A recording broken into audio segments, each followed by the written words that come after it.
What's up, players? Welcome to the Chip Tooth Podcast, Chip Tooth Gaming's weekly conversational nerdy news show, discussing all the hot topics of the week in the nerd sphere. I'm your host, Mike Doherty, and alongside me is the returning news guru himself, Kyle Bunyea, or Old Trusty. How's it going? I say news guru because you're making your triumphant return and doing the news because I have been swamped this week. And last week we didn't do a podcast because the same thing. I got super busy.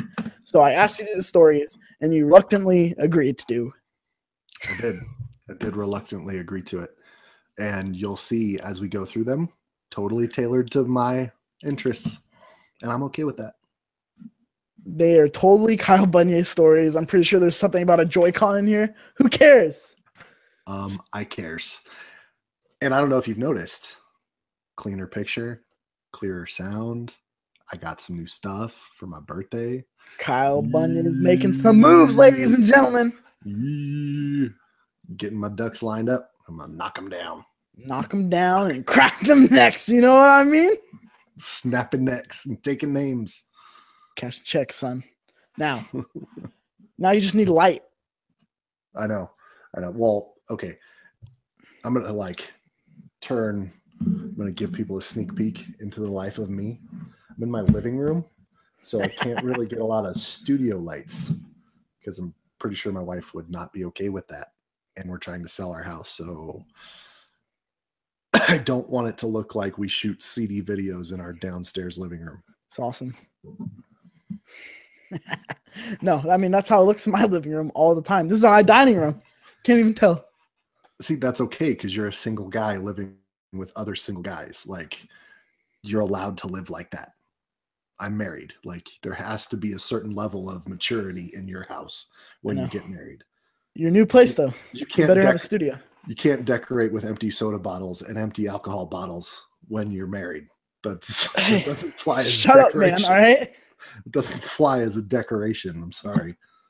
It is decoration, man. It's a lot of work. And these are temporary. They're definitely not here all the time. So yeah. You started doing it in the beginning when we started doing these over Google, and then you slowly got lazy and you stopped doing it. Yeah, I was like, I don't freaking care. No, most of my desk toys migrated to my actual desk at work, so that's why. So my desk at work looks like it belongs to a 5-year-old, but I'm okay with that. Covered in Funko Pops and those DC Metals toys. Well, they're not just DC, but they're another stupid collectible toy, but they're like die-cast metal. So I think hefty. It's important. It's important to have toys at your desk job because otherwise it's just like, God, what an awful environment. Yeah, well, it's boring. So what we did was I convinced everybody. We kind of like assign Disney characters based on personality. It's kind of like an inside joke that we do. So our whole downstairs office is well aware of this joke. We're all on board with our Disney characters, but we make Disney characters for everybody else. So the majority of the office doesn't know that they have a Disney character attached to them. But what I convinced them to do was I was like, hey, let's all get the Funko Pop of our Disney character and put it on our desk. So each one of us downstairs has the Funko Pop of our Disney character that best matches our personality. So I got Maui because I'm loud, kind of a jerk, and fits you. Yeah. I care when I need to. My wife got Mary Poppins because she's practically perfect in every way, except when except when she's a buzzkill. So that's the caveat with all these Disney characters. There needs to be a negative connotation attached to it. They need to be a caricature of your personality. So the rule was no one's allowed to be a prince or princess. No one's allowed to not have a negative like connection to that character. So our coworker Angelica is Lilo because she's kind and loves dogs, but she's like super short and she kind of looks like Lilo. So she's Lilo. And then my supervisor is Flounder because she's like I've gotten that before. She's like loyal. Oh no, Martha moved. I don't know. Martha's up by you now, kind of. She's in Fort Bragg. She's a little bit north of you. She's in Fartbag? Fort Bragg. She's a district social worker for a school. Let's not give names, by the way. Oh yeah, sorry. You have a history. Bleep, People bleep, don't bleep, like bleep, that. bleep, bleep, bleep, bleep, bleep, I'm not gonna bleep it. I'm too lazy. And then your sister, we initially gave her the Disney character from Monsters Inc. That has the sock on his back. That always gets the 2319 called on him and gets shaved. Yeah. But we decided to shift it because that Funko Pop is like $60 because some of them are super collectible because they're limited releases. So we shifted her to Russell from Up.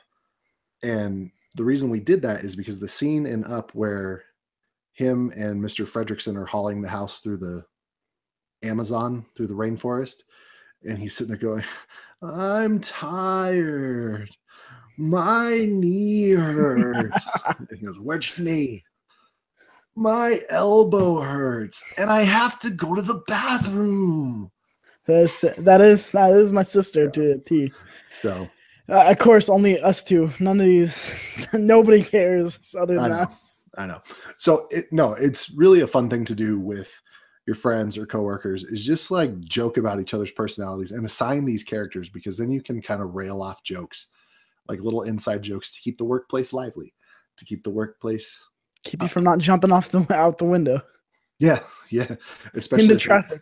Especially if you have those white collar jobs where you're sitting at a computer most of the day, like I do, during the summer anyway. Once school starts, we're in the schools more. But yeah, you definitely need inside jokes and levity in a workplace.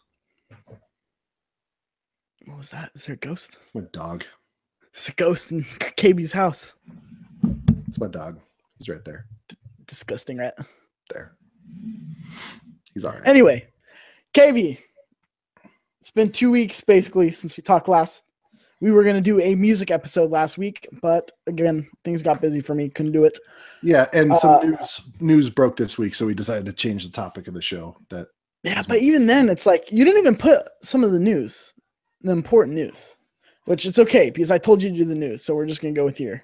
Well, I was hoping you had last week's news like in the Google Doc, but you didn't. You had the news from 2 weeks ago, so I was like, well, I'm not gonna go search for news over the last 2 weeks because that's irrelevant at this point. Everybody who's wanted to hear about it has heard about it from 50 other podcasts or YouTubers. Let's go with. I agree. So I went with the last week of news. I agree. Mostly the last couple of days. There's only one story in here from a couple weeks ago, and that's just because it cracks me up, but we'll get to that. So before we jump into the Doherty report, we have a little section where we kind of just have a little fireside chat. We divulge what we've been up to. KB, what have you been up to? What have you been playing? I have been playing Fallout again, randomly. Why? I don't know. I got an email.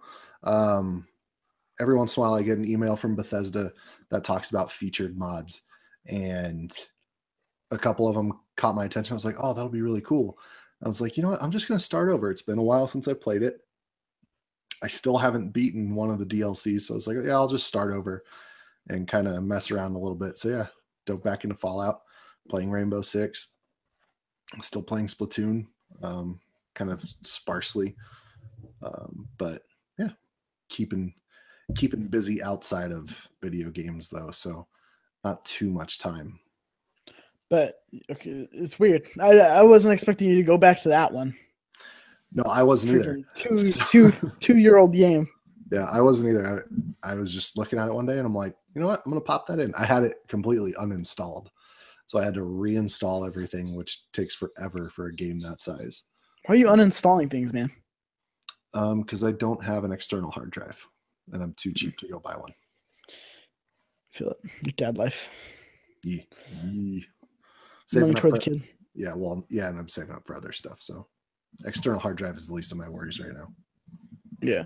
Good stuff. Good stuff coming, guys. I'm excited to share everything with you. Now, what I've been playing, sir, I've had the... So lately I've been on the... I don't really want to play anything lately.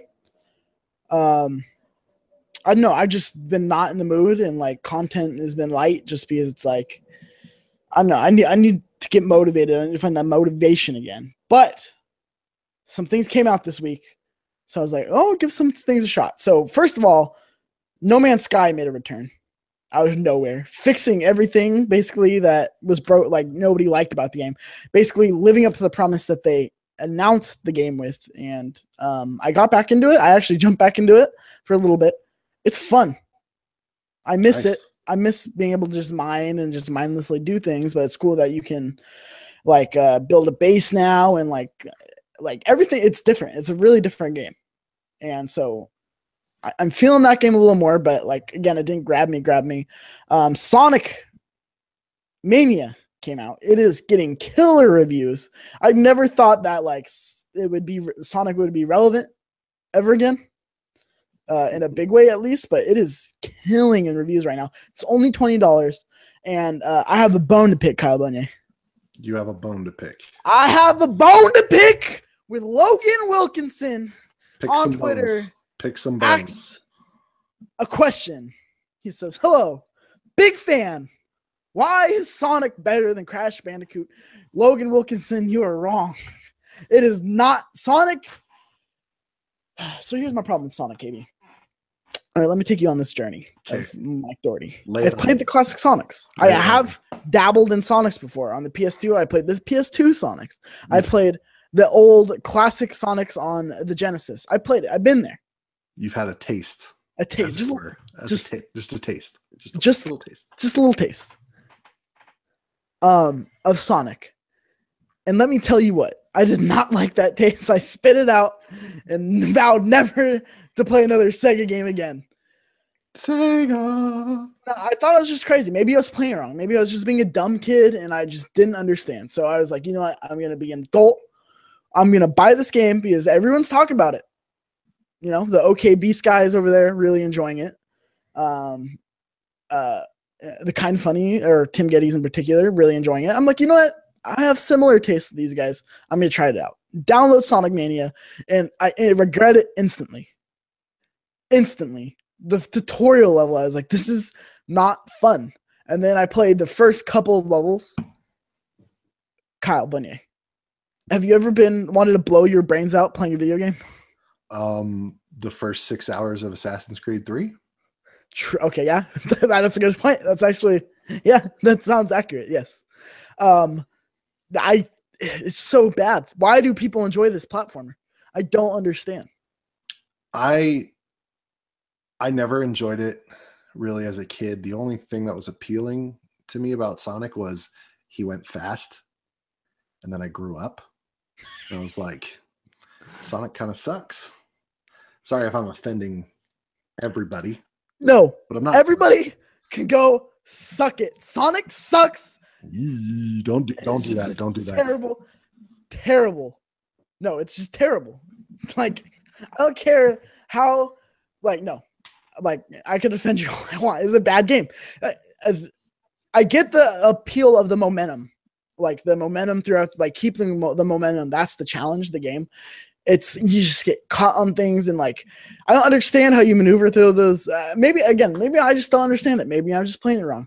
I don't understand how you maneuver through those platforms and have a fun time. Like, it's just not a fun kind of platforming because there's you're not like falling and dying. So like you're landing somewhere else, and like I just don't get it. It's not fun. It's not fun for me, at least. Yeah, no, I was never a fan of Sonic as a kid. Again, Nintendo kid. I had a Sega Genesis for 6 months, and then I got my Nintendo 64, and I was like, oh yeah, this is what good games are. Yeah, this is what a game should be. Now, sure, the characters are good, but like, just I hate the levels on it. It's just like the Bandicoot offers me a challenge, and it's like simple platforming and level progression, and it's a better game in my opinion on it. So that's all I have to say on Sonic, sir. I tried it. You can't say I didn't try it. I tried it. I gave it a couple levels in, and I now forever want to delete it off my hard drive so I don't have to look at the $20 I wasted forever. Nice. Cool. Speaking of 90s reboots that nobody asked for, We're going to the news. No, I'm not done. No, not because done. I got to give pick a week. I'm gonna I'm putting pick of the week here. This is why I don't get put in charge of anything. It's okay. It's a good segue. Pick of the week I'm putting here because I've been playing something else called Matterfall. Now, I don't know if you heard of these Housemarque guys, KB. The guys who brought us Resogun and the other game, Alien Nation and Dead Nation. Nice. Resogun's sick. Resogun's sick. Phenomenal. And this reminds me a lot of Resogun. If you haven't played Resogun yet, what's wrong with you? Yeah, go play it. It's really good. Phenomenal game. Just classic arcade. And that's what these guys do so well. Classic arcade style. Like, and playing Matterfall, it reminds me of a Metroid. Like, not Metroidvania, like, but it has a classic game feel if classic games were made in 2017. And I like it. I like it a lot. The gameplay changes it up just enough. Like, it's just a beautiful game. First of all, I like how like they introduce new weapons and like that changes your dynamic of like flowing through the level and like your dash like freezes things. It's a blast. So pick of the week, Matterfall, go pick it up. That was worth the money. And I actually think you might like it. It has that classic game feel brought into the 2017 era. Nice. So now let's get in to the Doherty report. Nope, don't do that. That's copyright infringement. Yeah. Don't. I'm sorry. That's too similar. I didn't know somebody owned beeps and do-do-do-to-do's. Nobody owns kind of funny trademark. Do-do-do-to-do's. Sweet. So, number one news story coming from me, because I don't know. Kyle Bunyea exclusive. DuckTales reboot hits the airwaves.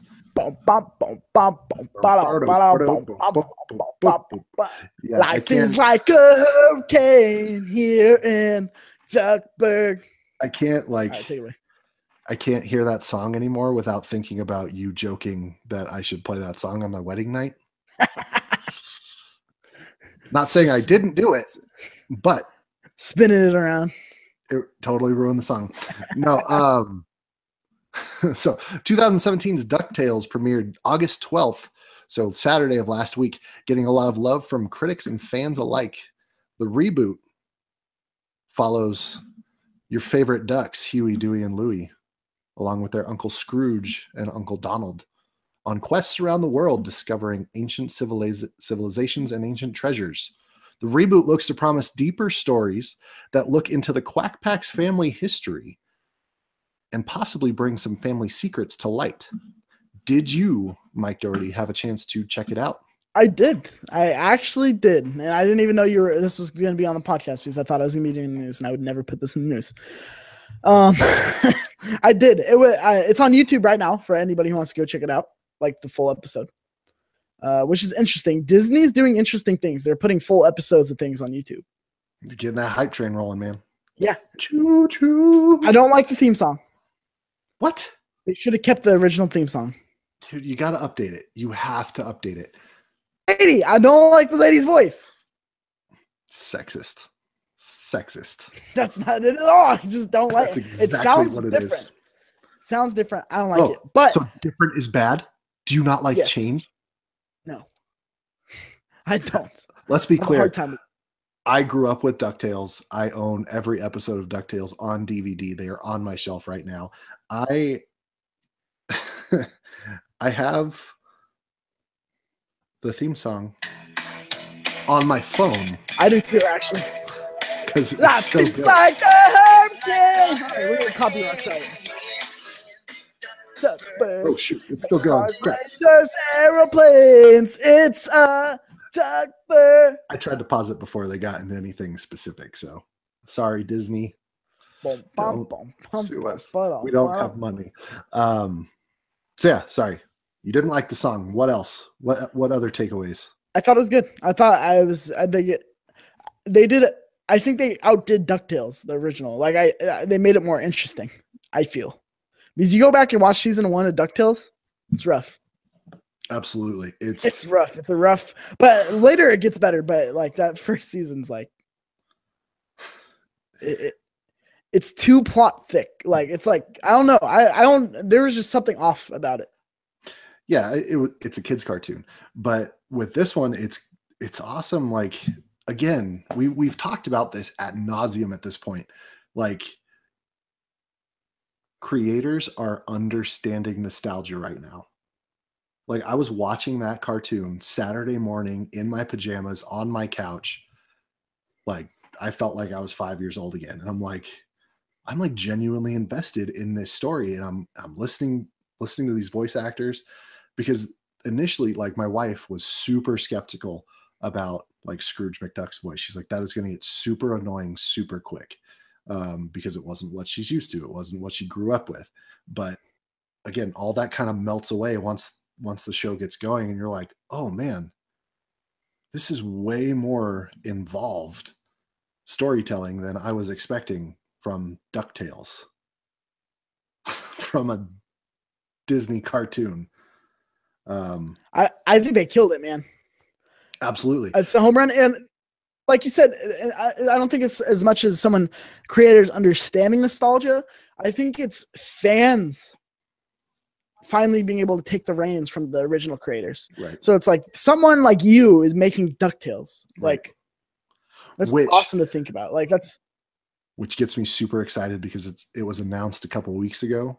Darkwing Duck going to make a cameo in season 1 of DuckTales, which, hear me out, I think I figured out how they're going to tie him in. Because spoilers, you can skip this part if you want. Spoilers for DuckTales. I don't know how crazy you are about it. Launchpad McQuack is Scrooge McDuck's personal chauffeur in this show, just like he was in the old one from the 90s. And Scrooge doesn't really understand all of Launchpad's talents. It's almost as if he was referenced as a hire by someone that Scrooge may have known. And Launchpad has these talents as a pilot, as a submarine captain. And it begs the question, did he work with Darkwing Duck prior to getting hired on as Scrooge McDuck's chauffeur? And that's where he learned all of these skills. This is how I think they're going to tie in Darkwing Duck. The entire family gets kidnapped. And Launchpad is the only one who can rescue them. And he gets Darkwing Duck out of retirement to come help with one last mission. And then Spinoff. And we get Darkwing Duck next year, 2019. Interesting. Book it. That's actually that'd be cool. That'd be cool to see. Now, I just want our audience to know, Kyle Bunyea, biggest Darkwing Duck fan I know. Which isn't saying much because I don't know how many Darkwing Duck fans there are in the world. I know you're the most hardcore, man. Dude, I freaking loved it. I had the action figures, I had the gas gun, I had the video game. Like I was all in with Darkwing Duck. So again, the DuckTales reboot, telling the stories like it is, hinting at Darkwing Duck coming back just makes me excited. More spoilers. You get a sneak peek at or a tease at Huey, Dewey, and Louie's mom, which has always been something that I've asked myself. Like they have uncles. These are the questions that keep you up at night. They have uncles. Right Huey, Dewey, and Louie's mom. They have uncles all over the place. They have Uncle Scrooge and Uncle Donald. They have Aunt Daisy. Never, ever seen mom. There was something in Donald and Scrooge's past that divided them. And I think it was the death of Huey, Dewey, and Louie's mom. The mom perceived Scrooge. Death. Perceived death. And then she'll come back at the end of the season. No, she won't. What if the mom slept with Scrooge McDuck? I don't think they're going to go that adult themed. I'd be really surprised. I mean, it makes sense. What was their big divide? What was the big hang up? She's sleeping around. I don't think Disney's going to go with the incest angle. Donald comes home and it's just Scrooge McDuck, old man. Stop. With his walker. Stop. No, stop. No, but the way they handled the characters, Scrooge is awesome. Launchpad is just you get just enough of Launchpad to make him funny and not annoying.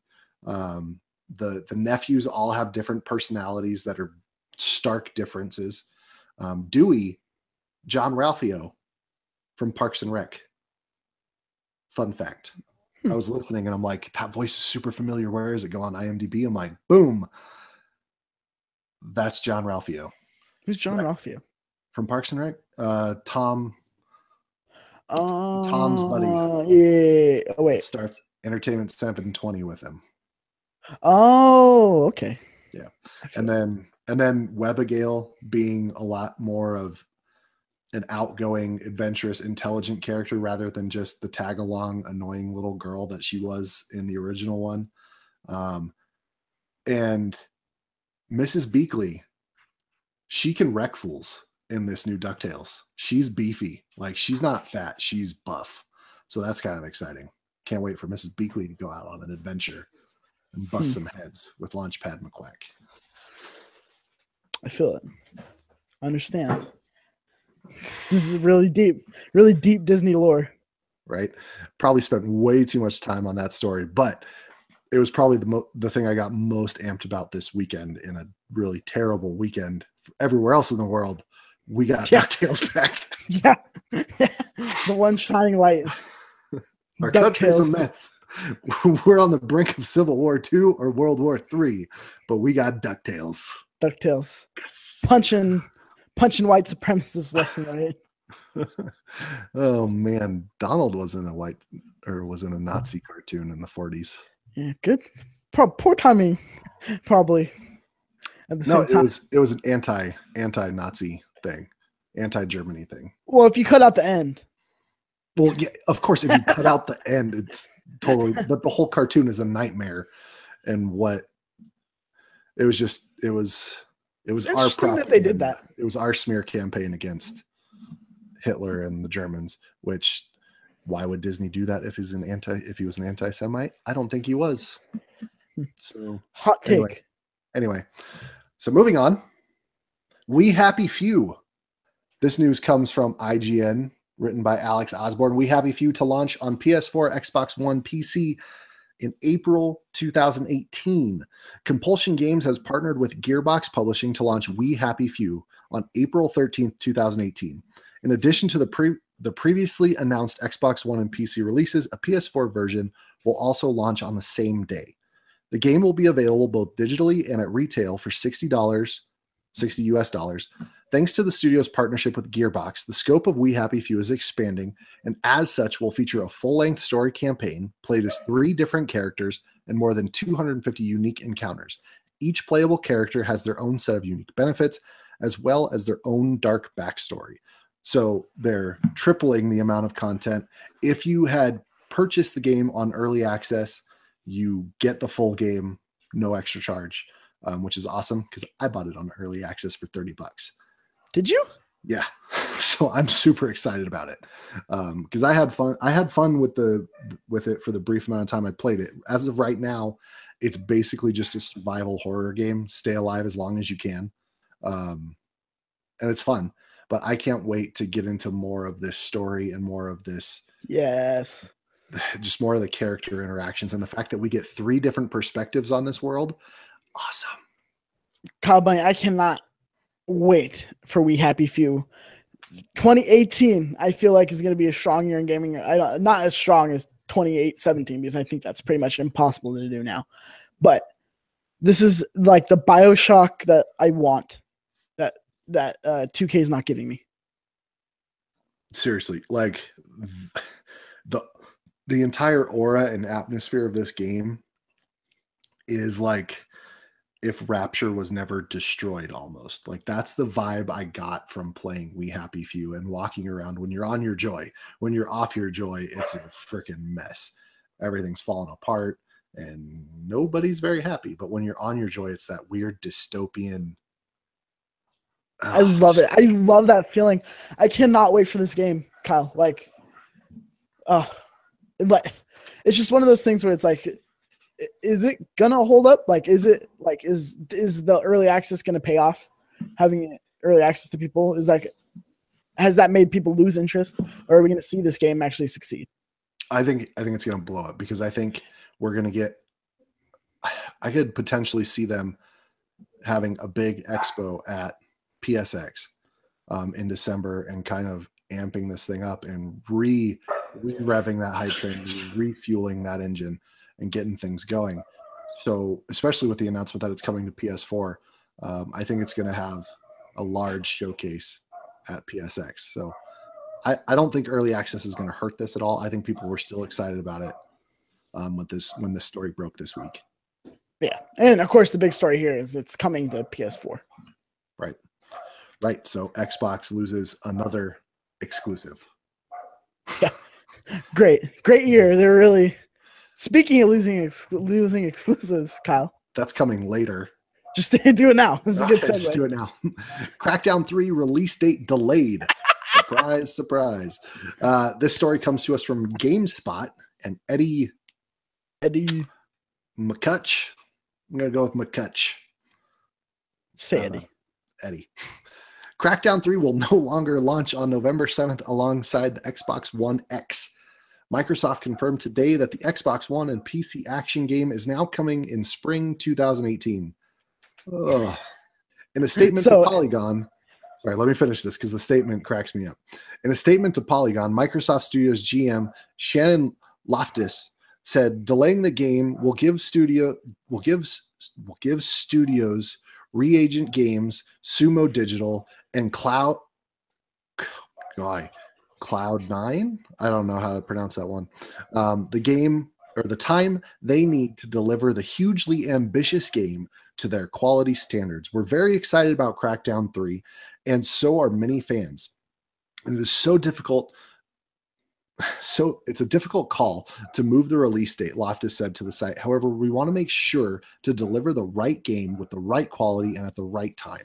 Crackdown 3 is a hugely ambitious game, and we want to ensure we deliver the right experiences all the way through every part of the game, whether that's campaign, co-op, or our competitive multiplayer mode, Wrecking Zone.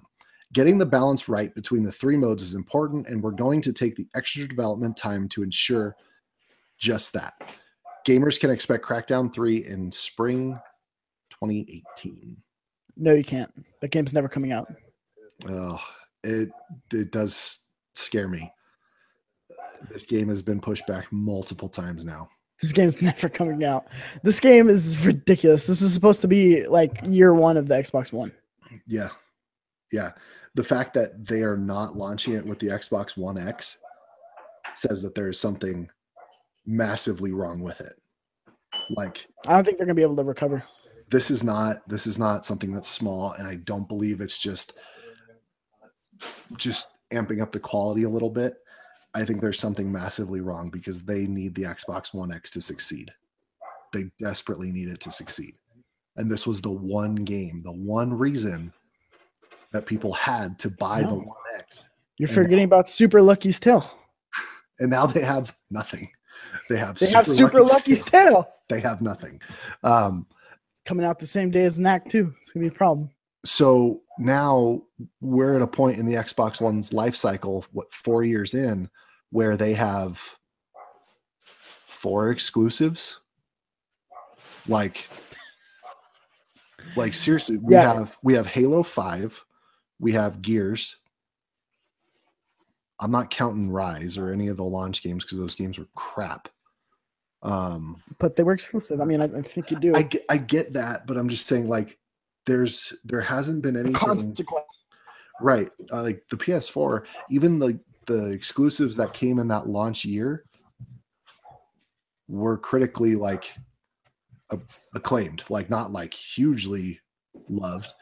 Second Son wasn't loved, but it was enjoyed. It wasn't a bad game. I love Second Son, by the way. I did too.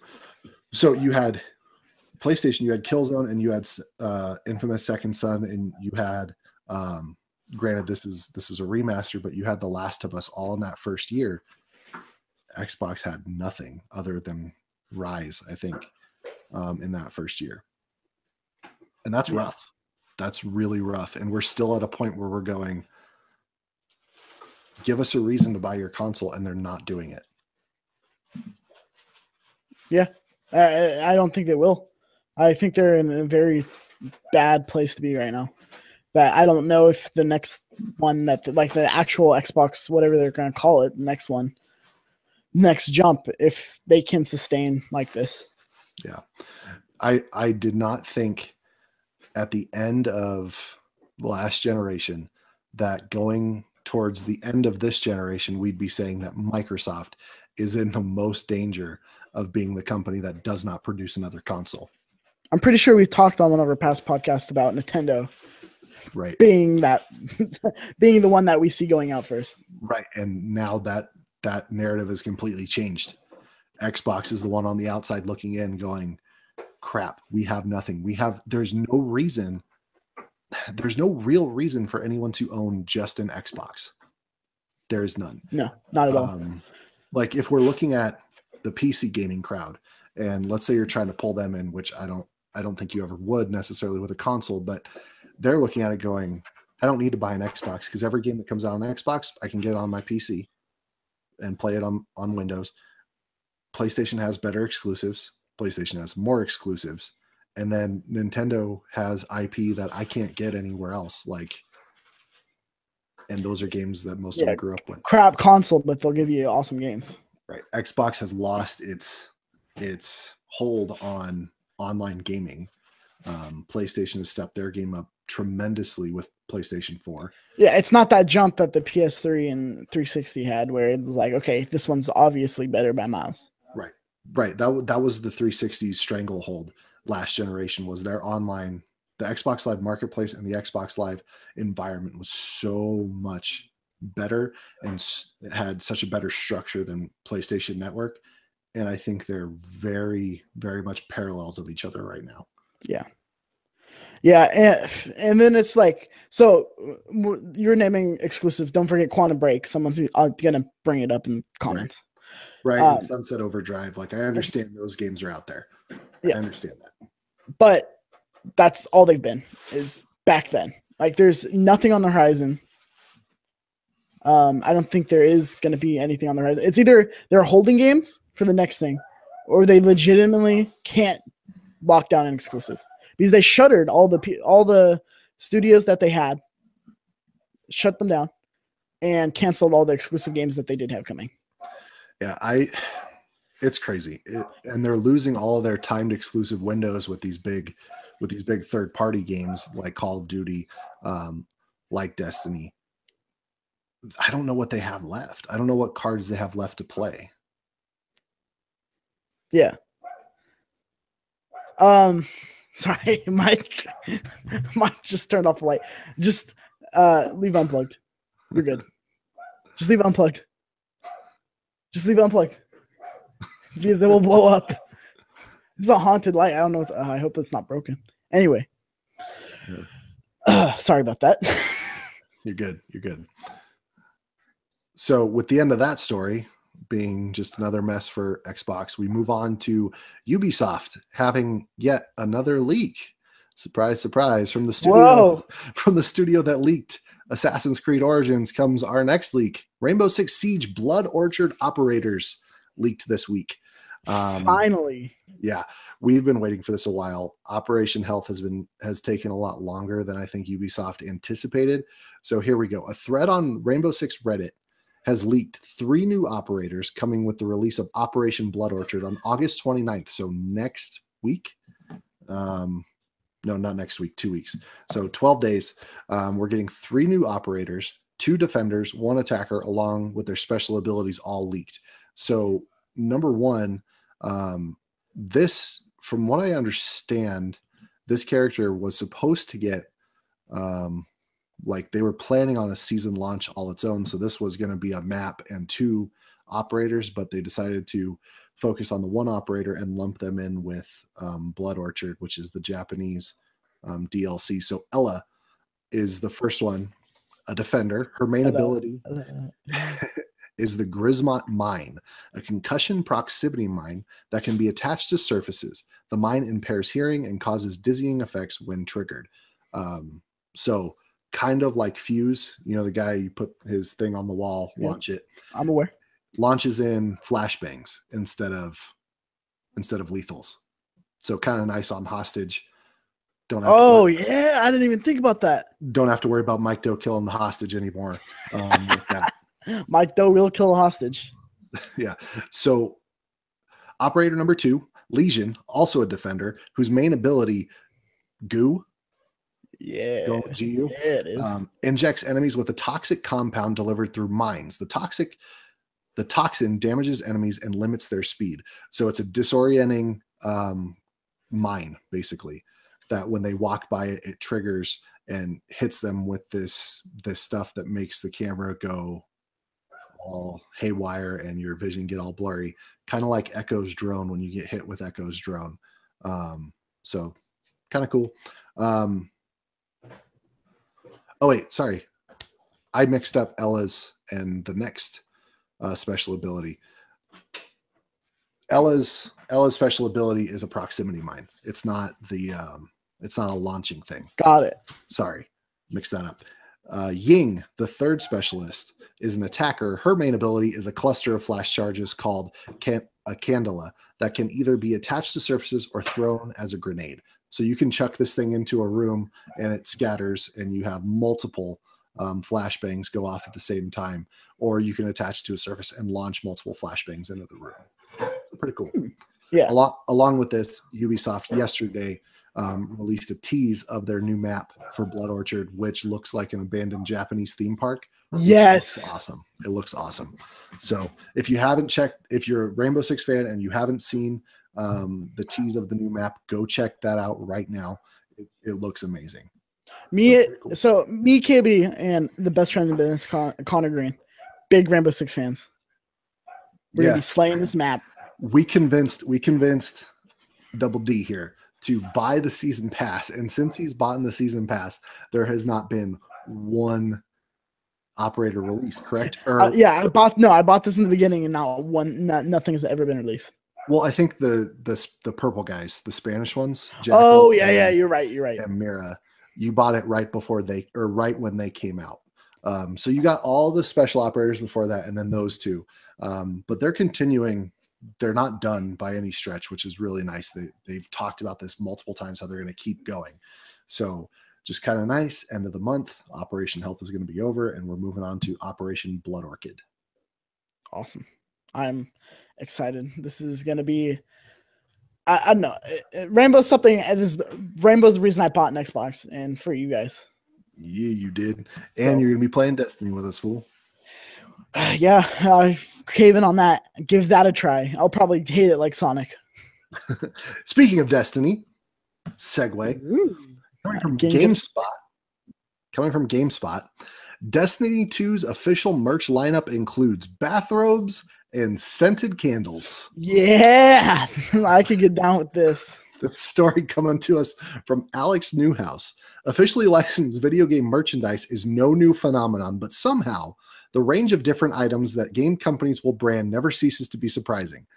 Today, this was a couple weeks ago, Bungie and Numbskull Designs announced a line of Destiny 2 themed products, and it's one of the strangest collections of merch yet. Numbskull specifically highlighted the scented candles in their press release. And yes, you read that right. There are Destiny 2 themed candles on the way. Yeah. You know what Mike Doe is going to be doing? He's going to be getting this robe and these scented candles and taking a picture. And you'll all know. This has been like the craziest, like along with the scented candle.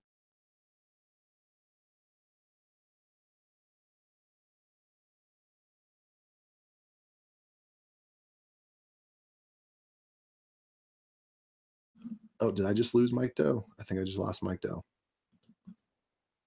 You still there? Check. There we go.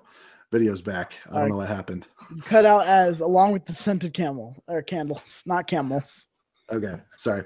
Along with the scented candles, we're getting ice cube trays, hats, and they've partnered in a marketing deal with Pop-Tarts and Rockstar Energy. And you're going to be munching down on Pop-Tarts and chugging energy drinks to get double XP. America. In Destiny 2. So just some other highlights from this merch release include onesies, I'm down. I have a baby. My kid's going to be rocking a Destiny 2 onesie. Magnets, mugs, snapbacks, and ice cube trays. You can check out more of the items in the gallery that was attached to the article. And you can buy them over at Numskull's website. So check out Numskull and check out Numskull Designs and check out their awesome Destiny 2 merch. Now, let me warn you, everybody out there. Numskulls is the people who made the Crash Bandicoot merchandise. I have still yet to receive my Crash Bandicoot scented candles, as dumb as that sounds. Wait, this is like a common trend to say. Like, okay, I kind of understand Destiny 2 doing it. Like, their whole thing is like the candle is supposed to evoke a scent from each of these different planets. What the freak are you supposed to smell in a Wampa Island? Candle? The Wampa Islands, that was their pitch. They said, smell Wampa Islands with these Crash Bandicoot. But they look like the crates. They look like the crates. That's why I got them. As long as it's not wet Bandicoot smell, I'm good. Wet dog. And then I got the mug, but it takes forever. Like if you order it in the US at least. Okay. Like through Amazon. So just letting you guys know, like I still haven't got the candles. I don't know if I'll ever get the candles. Nice. So gotta love the merch that comes out with big game releases like this.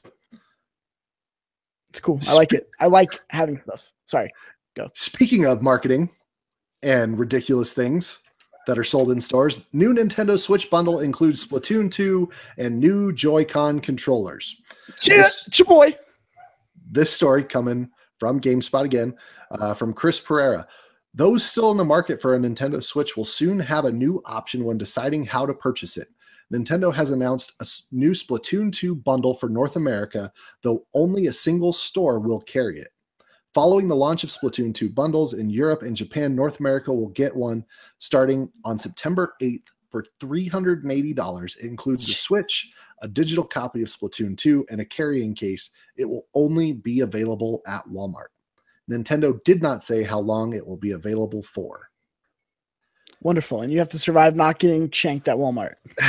So this bummed me out because I've been dying for those green Joy-Cons. Those green Joy-Cons are fire. No, you cannot buy them separately. They are only available in a bundle. Just get a new Switch. Oh yeah, just sell me your Switch. Just spend an extra $380 for a green Joy-Con, and then I'd have to scavenge money. I'd have to scavenge around the internet to find someone who'd be willing to trade a pink with me for their green. I'll trade a pink with you. And I don't even think it would work because I think the greens are all left Joy-Cons, which kind of sucks. Surprise, surprise! Nintendo's tone deaf. Yeah, like I said, just when you start to root for them and get excited, something like this happens, and you're like, "Oh my gosh!" Like seriously, look at this green. That would look sick on a Joy-Con. It's my Splatoon amiibo. You're such a dork. I get special in-game armor with that. I mean, eventually this is coming out in green. You know that, right? I would hope so. We'll see. It's gonna. We'll see, man. We'll see. It's gonna. I guarantee it. I'm just tired. I mean, in a couple years, I'm sure there'll be multiple color iterations of these things available everywhere. But right now, the hype is just all over the place still for the Switch. And the fact that this is a story, like, hey, those green and pink Joy-Cons are coming to North America. That's exciting. The story is, hey, Nintendo's tone deaf still, not giving you separate. Why is this a story? Like, why couldn't this just have happened? Because I wanted to make it a story and you put me in charge. Well, I'm just saying, why are people like, the story here should be like, look, Nintendo still doesn't know how to give people things that they want. Like, just give us different color controllers. Like, why is that so hard? Why don't they understand that? I don't know, man. Like I said, I'm dying for the green. The pink can go in the trash. I'm dying for the green. Sexist. Seriously. Moving on. This next story. Okay. No denial. Yeah, I'm not going to fight that one. Jesus. It's a joke. Calm down. Forget we're in the climate we're internet. in. Don't destroy me, internet. All five of our viewers. Next story coming at us from IGN. Came out today. Breaking news today. Star Wars Obi-Wan Kenobi standalone film reportedly in the works. This is from Jonathan Dornbush. I'm pretty sure Greg has a nickname for him, but I can't remember what it is right now. Boy Wonder News. There it is. A standalone Obi-Wan Kenobi Star Wars film is reportedly in the works, and a possible director is supposedly in early talks for the project. Sources have told The Hollywood Reporter that an Obi-Wan film project currently has no script or stars attached to it, but Billy Elliot, director... the movie is called Billy Elliot. But Billy Elliot director Stephen Daldry is reportedly in early talks to helm the film. Mike Doe. This is conversation of the week. Well, I want to talk a little bit before we get into the main conversation of the week. What do you want to see in an Obi-Wan spinoff movie? I want to see Ewan McGregor. Okay. I want to see Ewan McGregor with a good script. Yeah. And good. Go. Just go. I just want that. And a good director. Yeah. Yeah. Shout out to George Lucas, but he was a mess in those prequels. Yes. No, I just want to see Ewan McGregor do Ewan McGregor things as Obi-Wan Kenobi, because that was the best part of the prequels. I saw like a little picture of like a faux title for this movie, and it's called Hello There. Hello there. I love it. So I was thinking about them, like, they're kind of in a weird spot for doing this, because episode 4 talks about how Obi-Wan hasn't been called Obi-Wan since before Luke was born. So he's very incognito in this. People don't know who he is. I think that's the direction they're going to go with it. I'm really excited to see what happens. He just says, I haven't heard that name in a long, long time. Right. So nobody's been calling him that. Exactly. For a long time, though. No, he says before you were born. Yeah. Oh, right. No, that's not true. Yes, it does. See, already there's inconsistency. This is why none of this matters, because he was called Obi-Wan before or after they were born. I know. I understand that. But I was kind of bummed when I thought about it. I'm like, the story I want to see played out on the big screen has already been played out on the small screen in Star Wars Rebels, which is Darth Maul's hunt for Obi-Wan. And you think we're going to get that? No, we're not, because it already happened in Rebels. No, but that's canon. Right. Could Darth Maul be in this? No, spoilers for anyone who hasn't seen last season of Rebels. Shut it off now. Darth Maul's dead. Obi-Wan kills him in Rebels. Yeah. Okay. But can we see like some like side story of that, like play out in this? I think we can. Potentially. I don't see why not. Potentially, but I think if the story's already been done, I don't think they're going to want to retackle that. Who's watching Rebels? I think they could. Well, with a different spin on it, KB. Have you seen the fight between the two in Rebels? No. Check it out. It's on YouTube. It's like 10 seconds long. It's very anticlimactic. It's this huge buildup and a small payoff. Sounds like most of my life. Most of the things in my life. It really just is Darth Maul seeking revenge, and in his dying moments comes to grips with who he really wants vengeance on, which is Emperor Palpatine, and asks Obi-Wan if Luke is the one that will bring Palpatine's destruction. So it's a cool scene. It's not an action-packed scene, but I would have loved to see that play out on the big screen. But I think they're going to go a different direction, which I'm okay with. I've really liked the ideas that have been thrown around. Rogue One was great. I loved Rogue One. A lot of people didn't like it. A lot of people loved it. It's one of those, I think it's typical with a Star Wars movie that they're polarizing. You either loved it or you hated it.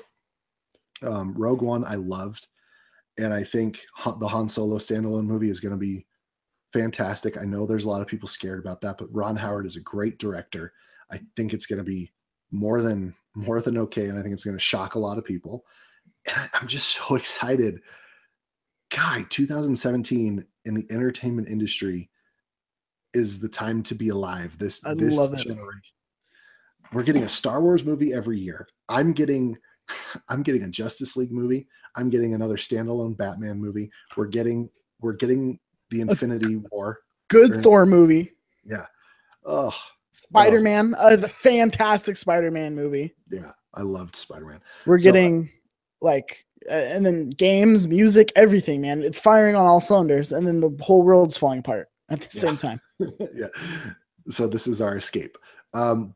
But I'm excited at the possibilities and the multiple directions that this could go, because nobody knows. I mean, there's been little comics that are no longer canon anymore and books that are no longer canon anymore of what Obi-Wan was doing in those 20 years between the end of episode 3 and the beginning of episode 4. I'm excited to see what shenanigans our favorite white-haired Jedi gets into. Look, like I said, I trust Disney wholeheartedly. I just want to see Ewan McGregor with a good script, and I don't care what the script is. I don't care what the story is. I trust Disney. They have been killing it so far on the story front. Show me something that I don't know I want.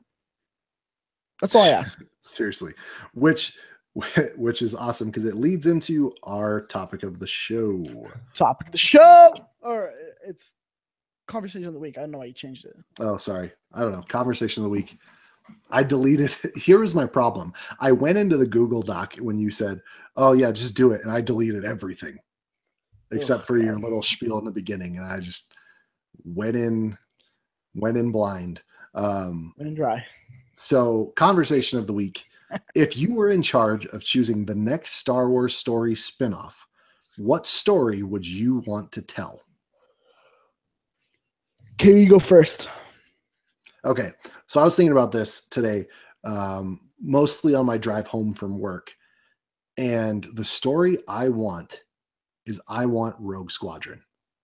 Rogue One showed us that a Star Wars movie can be a war movie. It can tell a war story. I want the Rebel Alliance fleet. I want their Air Force war story. I want Top Gun Star Wars. Yeah, that sounds bad. I want it in between episode 6 and episode 7, and I want it themed around Poe Dameron and his antics. That's dope. And his kind of rise through. What do you think that volleyball scene is going to look like? A lot of Jar Jar. With the boys. A lot of Jar Jar. No, it wasn't even a question. Poe Dameron, shirt off, glistening in the sun. Yeah, it wasn't even a question in my head. I was like, I want that. I want another war story. Like we know we're going to get Yoda at some point. We know we're going to get Boba Fett. We know those things are coming because those are characters that people love. I want the stories that we don't know about. Like, I want the characters that we don't see. I want to see Wedge until he's passed the baton to Poe Dameron as the leader of the Rebel Alliance squadrons. Like, how awesome would that be? Those air battles and those space battles, and just the things that could go on in between. The only thing that is disheartening to me and kind of like makes me go, it's not going to happen, is Carrie Fisher's death.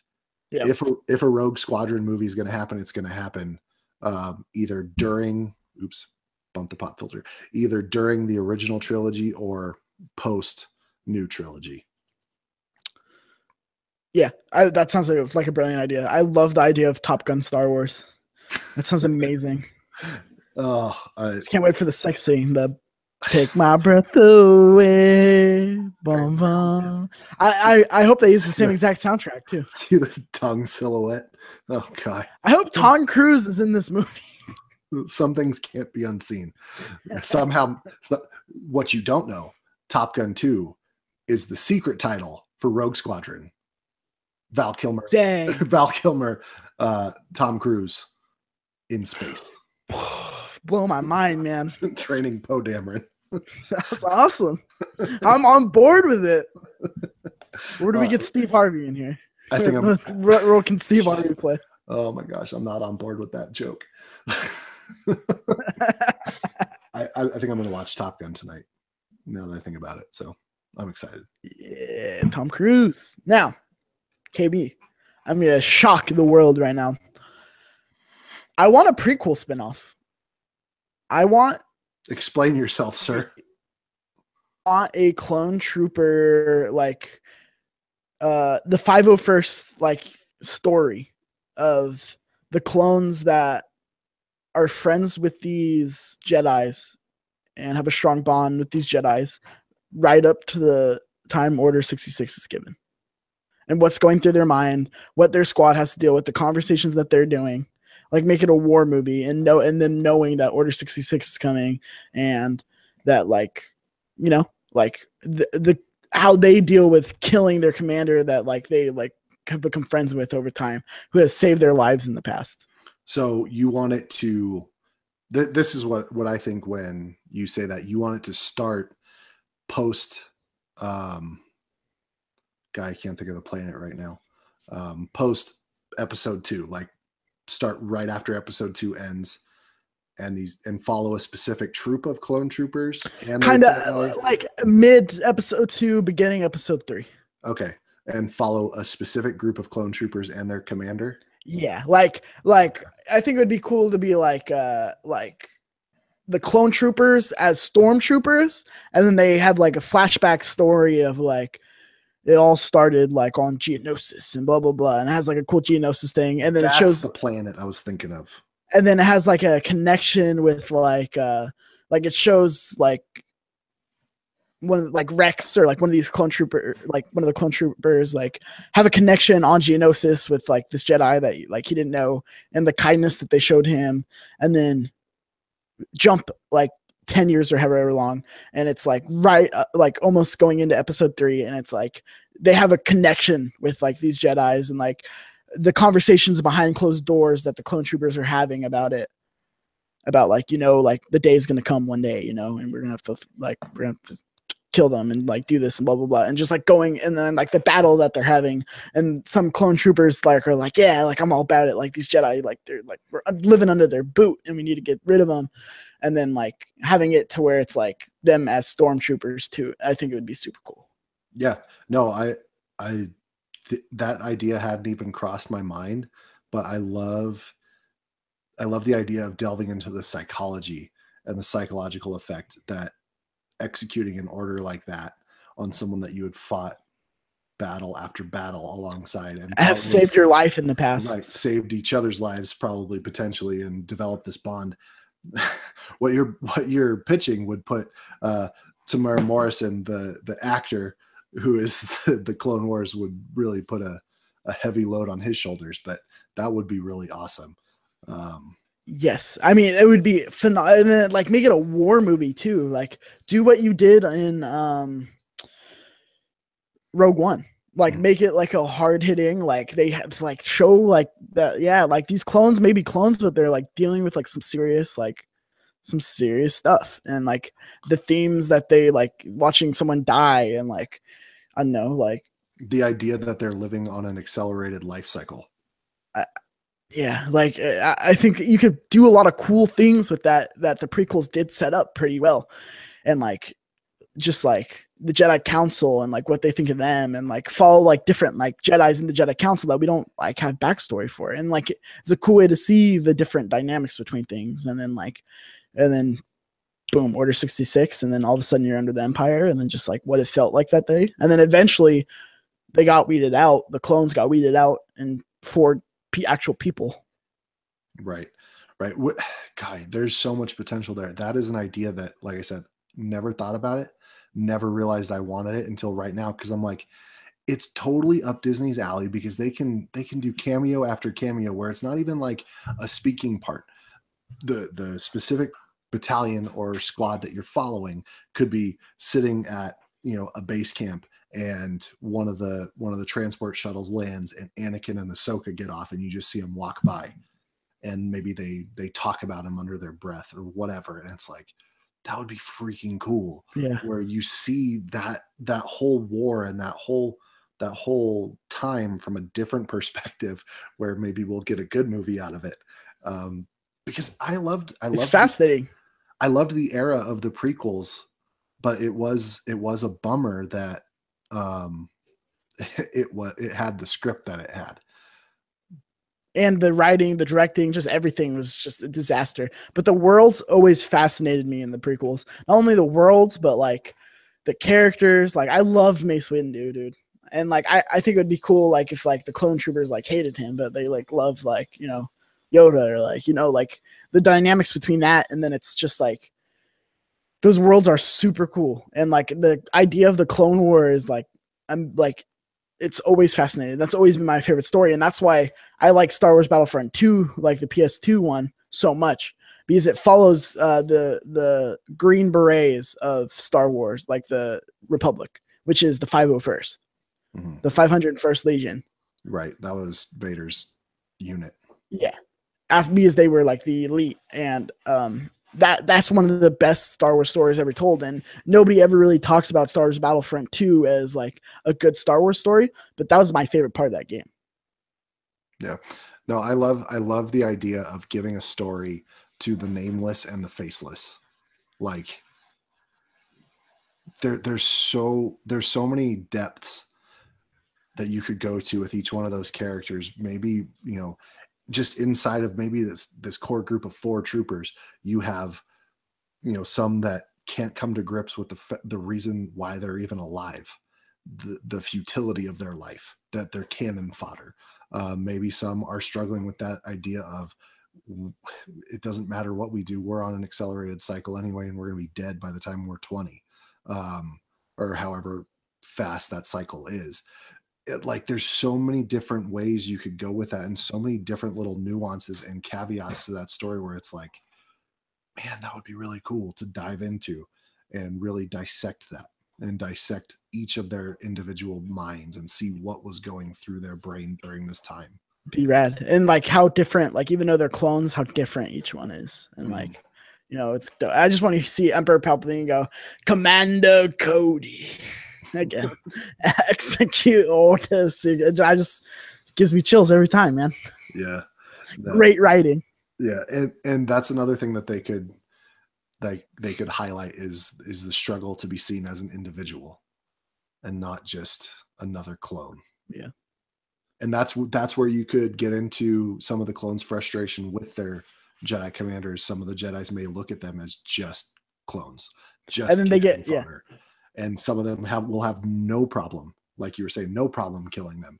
Others, it will be the most difficult thing that they've ever had to do. In like Yoda just being Yoda, just being gangster, and just being like knowing them by name, and like you know, like giving them like identifying them as a person.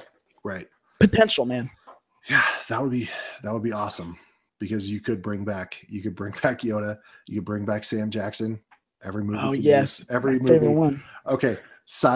Little side note: I really want to see the Assassin's Bodyguard. Mm-hmm. It looks so dumb, but I want to see it. What did I see that in? What movie did I see that in? I remember turning the mic and being like, "Yes." Now, first, I think it should be The Rock instead of Ryan Reynolds. Oh, but I digress. Okay, I want to see The Rock, Sam Jackson, like the other guys. Okay. That should have been like a whole movie. Just with The Rock and Sam Jackson. I get that, but Ryan Reynolds quips with Sam Jackson's attitude. So funny. I'm with you, man. I've been on board with that movie ever since I saw it. When I was like, hell yes, I will watch this buddy cop movie with Sam Jackson. The scene that keeps popping in my mind from the trailers is when they're on the bus with the nuns. And Ryan Reynolds is sitting there all stone faced, and he's singing Yeah. I'm like, this is awesome. I want to see this so bad. So absolutely, I want another Star Wars movie with Sam Jackson. Yes. Oh man, and with a good script too. Yeah. Again, he had tremendous actors, maybe except for Hayden Christensen, but we'll never know. The movie he did after that was actually pretty good. I forgot. Everyone always brings that up though. Yeah. The movie he was in after. Yeah. Like I said, we'll never really know what his potential is, because he'll always be labeled as the moody, monotone Darth Vader. I don't like sand. Yeah. It's coarse, and it gets everywhere. Everywhere. But he had Academy Award winner Natalie Portman. Not at that point, she wasn't an Academy Award winner. She was later. I think Ewan McGregor has been nominated a couple of times. Liam Neeson has been nominated a couple of times.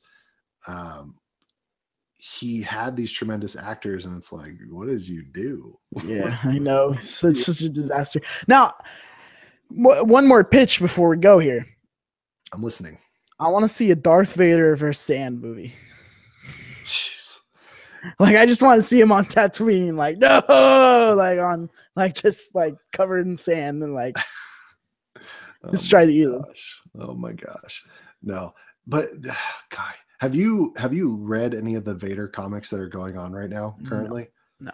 They're intense. Like, they paint him in such an evil light, and it's like, okay, I'm on board with that. I would love to see that made into a movie too. That would be a good spinoff, like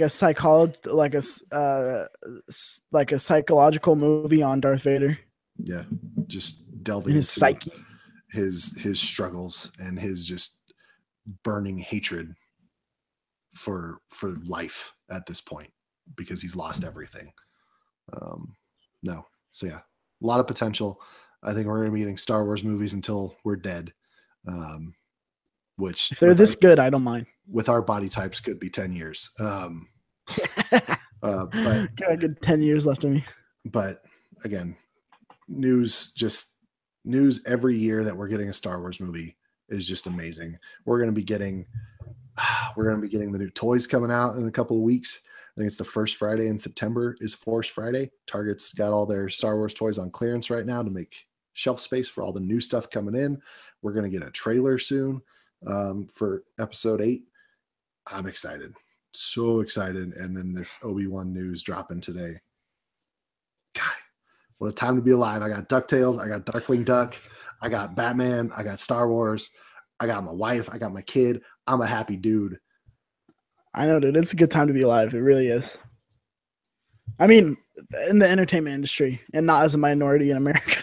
Stop it. Well, no, it's true. I mean, it sucks, man. It really sucks. We're two white guys. We can't speak to that necessarily. I can't. Would they disagree? Would they be like, "Yeah, this is great. Everything's great"? No, I know what you're saying. I know what you're saying. No, they would agree with me. I have a minority right here clapping for me. Thank you, Jaime. Thank you. I'm not saying I disagree. Double minority, that means twice as much. I'm not saying I disagree. I'm just saying, as two white guys, we can't really speak to that. I know. Especially you, Mr. Blonde-haired, blue-eye. Blonde-haired, blue-eyed white boy. With my racist haircut. It's your fault. You see that? No. I have a racist haircut. Oh, yeah, Macklemore. Yeah. I saw that. I was like, oh, boy. This is the world we live in. Great. Love it. Well, if you like the world we live in, go ahead and like the video, comment down below, subscribe to the channel. It's a good time to be alive, good time for entertainment in 2017. In the Chip Tooth Podcast. That has been the News Guru, Kyle Bunyea. Thank you for actually carrying the show this week. Yeah, no problem. You did all the work this week. I'm very proud. And I'm Mike Doherty. This has been the Chip Tooth Podcast. Thank you, players, for joining us. Until next week. Goodbye. See you. I lost it. I forgot how I was going to end it. Good night and good luck.